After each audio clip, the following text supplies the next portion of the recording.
and this carbon, okay, also have one hydrogen. But since this double bond, okay, has been formed between the two carbon atoms, so these hydrogen atoms, okay, they are gone. Are they always in that location there, right by the double bond, or it just could vary in the? You're asking about the hydrogens. Correct. Yes. Like, well, where I see the double bond there between the two carbons there, that the arrow. Yes. Okay. Is it always in that Yes, location, or it could be anywhere along the chain as long as it's it not could at be the terminals? anywhere. It could be anywhere. Yeah, it could be anywhere. This double bond. It can be at multiple places, and it can be anywhere. But the point I wanted to explain is, wherever you would find a double bond, there would be less hydrogen. Okay, so look at these carbon. Look at these two carbon. Okay, so these two carbons, okay, they're forming single covalent bonds. So how many hydrogens they have with them? 1, 2, 3, and 4. Look at these two carbon. Okay, so they're forming double bond, and they only have 1 and 2 hydrogen. Did you get it now? Yes. Okay, so for this reason, we say that they cannot contain maximum number of hydrogen atoms. Okay, now these double bonds, okay, they would cause the hydrocarbon tail of unsaturated fatty acid to bend. Okay, the presence of double bond, okay, it bends a chain, and when it bends a chain, so this would cause the chains, okay, to not tightly packed together because there are bends, and when they are not closely packed together or tightly packed together, this would cause them to be liquid at room temperature. So these fatty acid chains, okay, they cannot closely pack together because of these bends. You can see these bends, and I can show you more in these examples. So look at this. So this shows a simplified structure. So just because these double bonds are present, there are bends, and because of these bends, these chains, they will not be closely packed together, and for this reason, they would exist in the liquid form at room temperature. Are we good? Yes. Well, is there maybe like an example of what that would be, like a physical example of what is still just going to be fats and oils? No. It would be oil, okay? Only The oil. vegetable oil that we use. Yes, that's Okay. right. Okay, vegetable oil that we use. Okay, they are examples of they're example of saturated fatty acids. I see. Yeah, that makes sense. The difference between butters and then oil. Yeah. Yes. So unsaturated fatty acids, they contain at least one carbon-carbon double bond, at least one. So if they contain only one, we can call them monounsaturated, and if they contain multiple, we can call them polyunsaturated. Okay. So like, for instance, if you read the label, the ingredients label of any food, it says polyunsaturated fatty acid. Okay, that means it would contain multiple carbon-carbon double bonds. Okay, so lipid containing polyunsaturated fats, they have low melting point, and they form oils. Okay, and they're used as energy storage in plants. So the plant-based oils that we get, okay, they contain unsaturated fatty acid. Could be mono, could be poly, but they are unsaturated fatty acids. Are we good? Yes, I do. I understand why. Yeah, I the health thing. It makes it make so much more sense now when it's explained. That's right. Yeah. Great. Okay, so let's now move on. Okay, we've discussed polyunsaturated and monounsaturated. Okay, we've discussed their states. Okay, what state they would exist in, and we've also discussed that these the examples of saturated and unsaturated fatty acids. Okay, one, they would be solid like fats, butter, and meat, and other, okay, would be liquid like vegetable oils. Now we're going to go over the second type of lipid. Okay, like we discussed 4 types of carbohydrate, if you recall. We learned about amylose, we learned about amylopectin, we learned about glycogen, and we learned about cellulose. Okay, we learned about 4 types of carbohydrates. Those were the four common types. Now we're learning about 2 common types of lipids. We have already learned about triglycerides, and now we're doing phospholipids. So phospholipids, as I said, okay, they would be mentioned over and over, okay, in different biological processes that we'll be learning about, especially related to cells. Okay, so because these phospholipid molecules, they are making up the cell surface membrane. So formation of phospholipid bilayers or phospholipid in general. So let's first understand the structure of a phospholipid. How does it look like? And what is the difference between the structure of a phospholipid and a triglyceride? So let me show you. if you look at this formula, okay, with different highlighted in different color. So let's identify the similarities first. So you see this highlighted in purple, that's your same glycerol molecule. You see these green highlighted zigzag chains. Do you recognize them? Yeah, These that's green the highlighted. hydrocarbon chain. Yeah. Yeah, that's right. Okay. So these are the hydrocarbon chains, or these are the fatty acids. So you can see the phospholipids. Okay, they have two fatty acid chains attached to them instead of three, and instead of the third fatty acid chain, they have a phosphate group. Okay, you see this phosphate group. It is represented in in terms of its formula with this. Okay, that's the phosphate group, PO4 with a -3 charge on it. It's an ion. Okay, Okay. and for this reason, phospholipid, okay, is a charged molecule. Uh, okay, because of the presence of phosphate group. So this is the composition, very similar to the composition that we have learned in triglycerides. There were in triglycerides one glycerol molecule connected to three fatty acid tails. Here it's connected to two fatty acid tail and one phosphate group. So for this reason, we are calling it phospholipids. I Have you understand. heard? Yeah, and I understand Good. how that charge, the polar head, is going to make it draw in a certain direction. And yeah, the Mm, chemistry and the biochemistry are coming together finally. I saw yes, the that's right. connection there. Yeah. Good. Okay, and the bonds between the fatty acid chains, okay, they are the same ester bond that we have previously learned in the formation of triglycerides. So because this phospholipid molecule, it has this charged part, the phosphate group. So this charged part, it can interact with water. And anything that can interact with water, we call it hydrophilic. Yeah. Okay, so it forms the head of the phospholipid molecule, and we call them tail. Okay, so this forms the head of the phospholipid molecule, and these form the tail of the phospholipid molecule, because we would be referring to heads and tail when we'll be learning about phospholipid structure. Okay, so we keep referring to heads and tail. So please remember that the head would be hydrophilic because it has charge on it, and Yes. the tails would be hydrophobic as they do not have any charge on them. Hmm. So this is what makes phospholipid a special molecule. It has both parts, hydrophobic parts and hydrophilic parts at the same time. Yep. So let's identify some key facts about phospholipids. Okay. So membranes, they are membranes, okay, which are around the cell. The membranes which are around the internal organelles that we have done. The membrane is around the nucleus. The same membrane is around the nucleus. The same membrane is around the mitochondria. The same membrane is around the chloroplast. Okay, so these membranes, they are crucial for the function of all the names that I've mentioned, for the cells, for these organelles, because these membranes, okay, make compartments, and in those compartments, those organelles, they can carry out a specific function. Like mitochondria, it can carry out respiration for the cell. Okay, it's a closed compartment, and the process of respiration goes on. Same in the same way, chloroplast, okay, will be able to carry out photosynthesis in that membrane-bound compartment, and it will not be interrupted or affected by other processes going on. It's like you can think of a cell as a factory. There are different departments. Oh, yes. Okay, they have their enclosed spaces, and every department, okay, is carrying on its own function independently.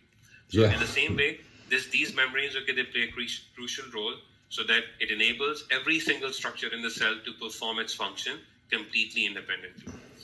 So membranes are formed when hydrophilic phosphate heads, okay, they bond with hydrophobic tails, hydrocarbon tails. So the phosphate heads, okay, they are polar. That means they have charge on them, and which makes them hydrophilic. And the fatty acid tail, they're non-polar. They don't have any charges on them. Okay, polar. Just remember, when we say polar in the context of chemistry or in the context of molecule, we mean the molecule, okay, would be charged. Okay, will have charges on it. And when we say non-polar, will not have any charges on it. So fatty acid tails, okay, they don't have any charges on them. They're non-polar, so they are hydrophobic. You must have seen, especially with oil. So if an oil droplet, okay, is on the surface of water, it would never mix with water because it is hydrophobic. Okay, it would remain separated. So for this reason, okay, oil and water, they never mix together because oil only contains fatty acid chain, and those fatty acid chains, okay, they are insoluble in water. So they are hydrophobic. And for this reason, this phospholipid molecule, okay, is called amphipathic. And amphipathic, okay, these are molecules which have both parts, okay, polar part and non-polar part, or you can say hydrophobic part or hydrophilic part. So tails are hydrophobic, heads are hydrophilic. Okay. Is there an example of maybe one that's amphipathic? Just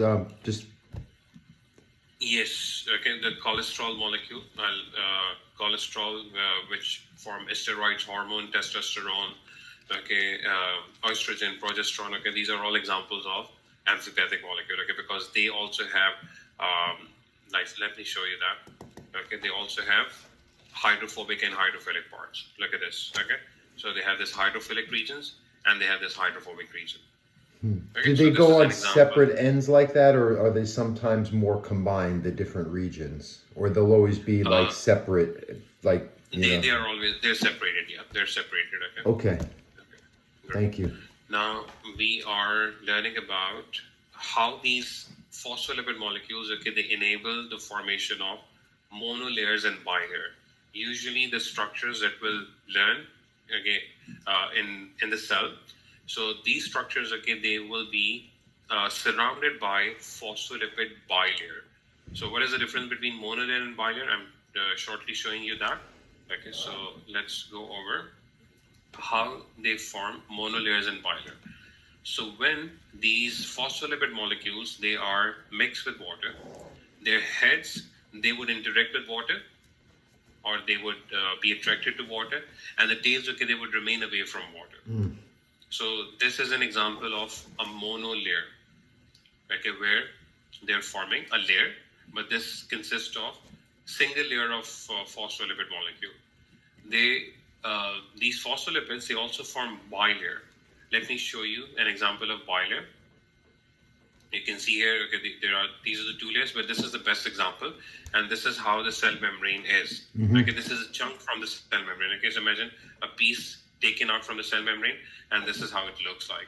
Yes. So you can see the purple. Okay, these are the phospholipid heads, which are hydrophilic. Okay, there's another layer of head at the bottom. Okay, these are also hydrophilic, and the tails are inward. They are avoiding the watery environments because both sides of the cell, there are watery environments. There are aqueous environment. So the outer side, okay, it would be facing what we call the tissue fluid. Tissue fluid. A tissue fluid is simply the leaked plasma that leaks out of the blood capillaries, and the inner side, okay, would be facing the cytoplasm. Cytoplasm. Oh, I see. Tissue fluid. Yes, okay. And these tissue fluid, okay, it's watery. It has a lot of water in it, and cytoplasm, okay, it is also watery. So you can see these heads, they are interacting with watery environments, and the tails, they are avoiding interaction with water environments. They are inside on the structure. So this is how the phospholipid bilayer around the cell looks like. Are we good? Just do they? I know it's a silly question. When you have the heads and the tail, is there always a corresponding head and tail that matches up along the layer, or is it more just intermeshed and random?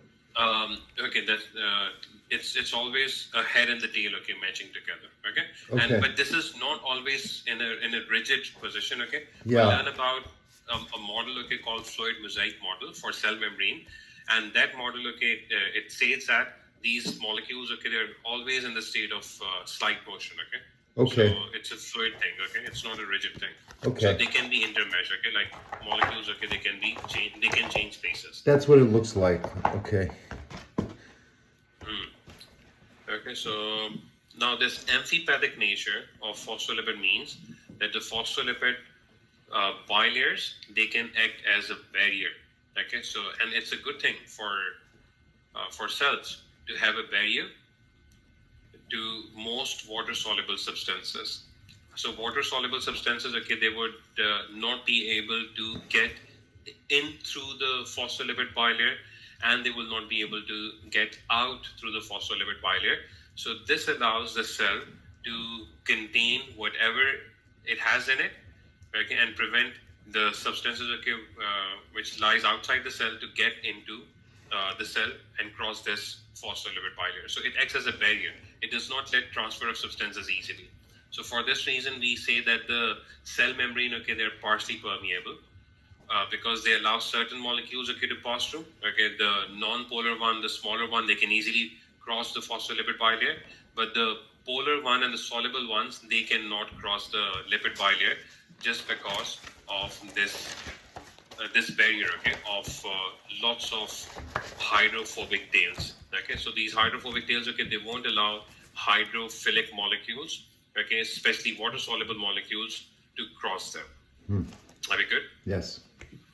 Okay, so it means that water-soluble molecules such as sugars, amino acids, and protein, they would not leak out of the cell. This phase cells, okay, it is able to contain its content within that enclosed space of lipid bilayer. So that's sugars. All right.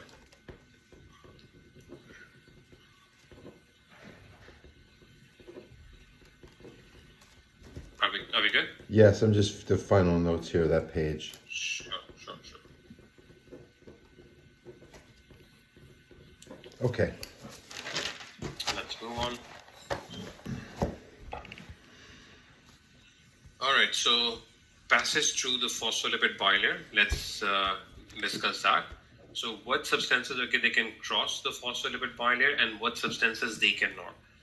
Because after this topic, okay, we're going to learn about proteins, and then we'll learn about another type of molecule called nucleic acid. Okay, so this would complete the biochemistry part in terms of molecule. Obviously, there are lots of processes that we'll do with individual topic, but from the molecules part, these are the four key biological molecules. We're done with carbs and lipids. Okay, this is the last part of the lipid. We'll start protein. So carbs are done, lipids are almost done. We'll do proteins, and then we'll do nucleic acid. So these are the four key molecules, okay, that you're supposed to know about. And if you know and understand, okay, what these molecules look like, it would be so easy for you to understand other processes. Okay, so this is kind of making the foundation for you to understand other processes. And I did want to ask, do you anticipate this being something that is supposed to be assumed that I understand before these classes start in May, or this is things that I'm going to review in that class? Do you feel, based on what the book that I've shared with you, in your experience? So you would be using that book for your studies, or you would be you're required to know the content of this book before you start that course? No, that's the book for the course. Yeah, that's why I sent it to you, so we could get prepared for it. But I would like to be extra prepared, not just prerequisite, but just I want to be very, very prepared. Yes. Yes, so you would require these. This would be the prerequisite, okay? Okay. So you would require, yes. And do you feel we will be able to have all of my prerequisites so I could learn properly when the class starts in May from where we're at right now? Yes, okay. I think, and I suggested, okay, if you recall, that we should add more lessons. Yeah. Okay, so that we can, because understanding the basics, okay, is almost done. We'll do proteins, okay, we can easily do that quickly, and then nucleic acid, and then we can, pace up, okay, because these are the foundation.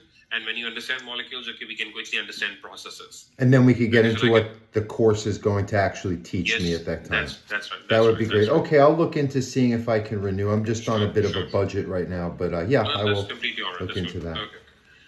Okay. So passage through phospholipid bilayer. Okay, so as I said, we're now going to learn about which types of molecules they can cross phospholipid bilayer and which types of molecules they will not be able to cross phospholipid bilayer, because this is key to understanding almost every process. Okay, you'll be learning about transport process through cells, diffusion, osmosis, active transport, facilitated diffusion. Then in different systems like kidneys, the movement of ions into and out. In the neurons, okay, there's movement of ions in and out.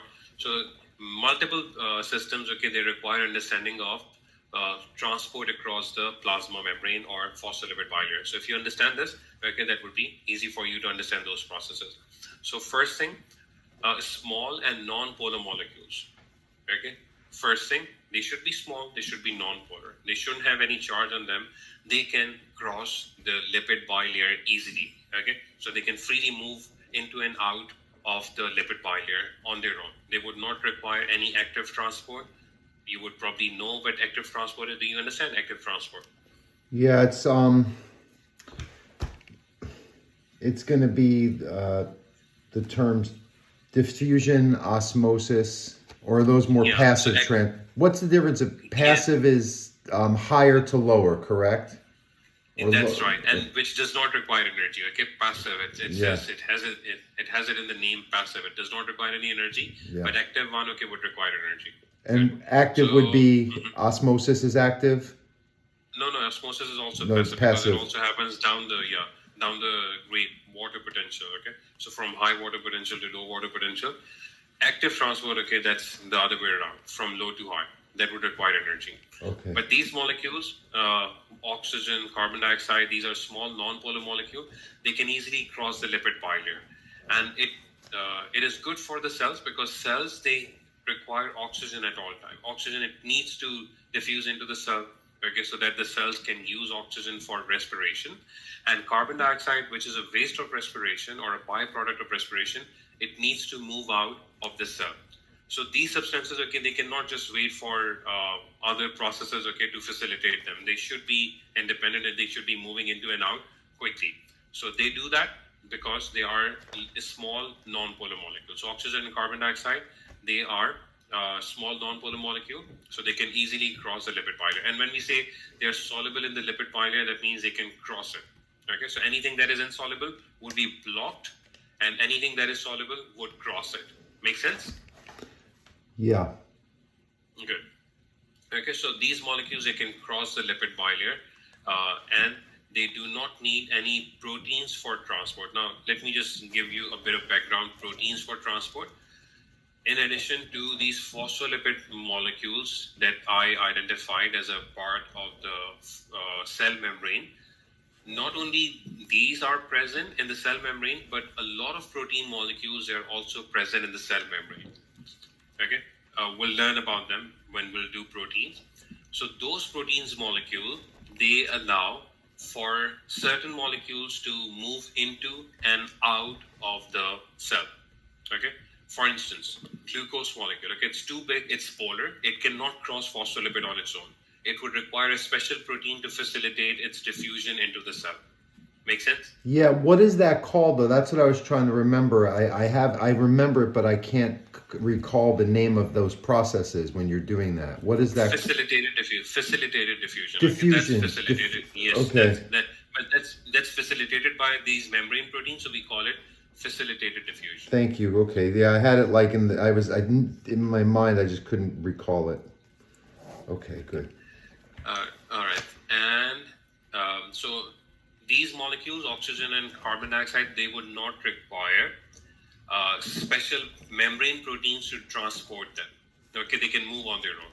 But large and non-polar molecules, okay, larger and non-polar molecules, they can also enter the cell. Large and non-polar molecules, such as the steroids hormone. Okay, let me show you why they can do that. Because they have similar, they have a similar nature as compared to the phospholipid molecule. So look at this. Okay, this is the structure of cholesterol molecule, and it has both hydrophobic and hydrophilic part. And there's a rule in chemistry: like dissolve like. Like dissolve like. That means if there's a polar substance, okay, it can mix with the polar substance. If there's a non-polar substance, it can mix with non-polar substance. And since cholesterol, okay, they are amphipathic, they have both hydrophobic and hydrophilic part, they can mix or they can cross the phospholipid bilayer easily. Are we good? Yeah. We'll talk more about that, I assume. Yeah, sure. Okay. Yeah, sure. So steroid hormones, okay, they contain cholesterol, which is again a type of a lipid, and they can easily cross the cell membrane. And I think that is it. They've just given examples of steroid hormones, okay, estradiol and testosterone. This is estrogen and this is testosterone. So these are examples of steroid hormones, okay, formed from cholesterol. We'll learn more about cholesterol, okay, and we'll learn about where these hormones are produced, and I think that is it. Yeah. So and Okay. we'll learn from system to system. Okay, we'll be learning about different types of molecules getting into the cells and getting out of the cell. Okay, so please don't worry about that because we've just discussed few examples, and we'll discuss more as we learn about different systems. Are we Okay. good? Very good. Thank you for your Okay. time. I Okay. appreciate Thank you. it. Thank Have a you. good Thank day. you. Thank you. Bye Have a good bye. day. Thank you.